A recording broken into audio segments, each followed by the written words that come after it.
யுவன் சங்கர் ராஜா காருக்கு பூட்டு, சென்னை விமான நிலையத்தில் பரபரப்பு.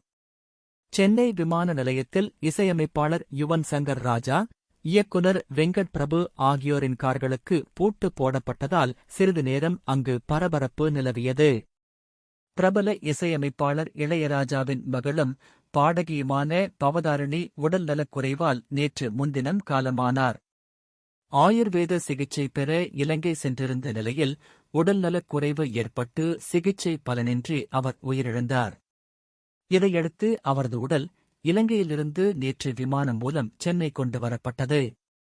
இலங்கையிலிருந்து தனது சகோதரி பவதாரணியின் உடலை கொண்டு வருவதற்காக யுவன் சங்கர் ராஜா சென்றிருந்தார். நேற்று சென்னை விமான நிலையம் திரும்பிய அவரை அழைத்துச் செல்ல அவரது கார் தயார் நிலையில் இருந்தது. அப்போது அவருடைய காரை இயக்க முடியாமல் ஓட்டுநர் திணற காரின் டயர் லாக் செய்யப்பட்டிருந்தது கண்டறியப்பட்டது. அதோபோல் பவதாரணியின் உடலை பெற வந்த இயக்குனர் வெங்கட் பிரபுவின் காரும் பூட்டு போடப்பட்டிருந்தது.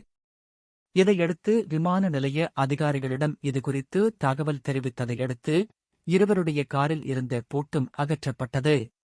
இந்த சம்பவத்தால் அங்கு சிறிது நேரம் பரபரப்பு நிலவியது.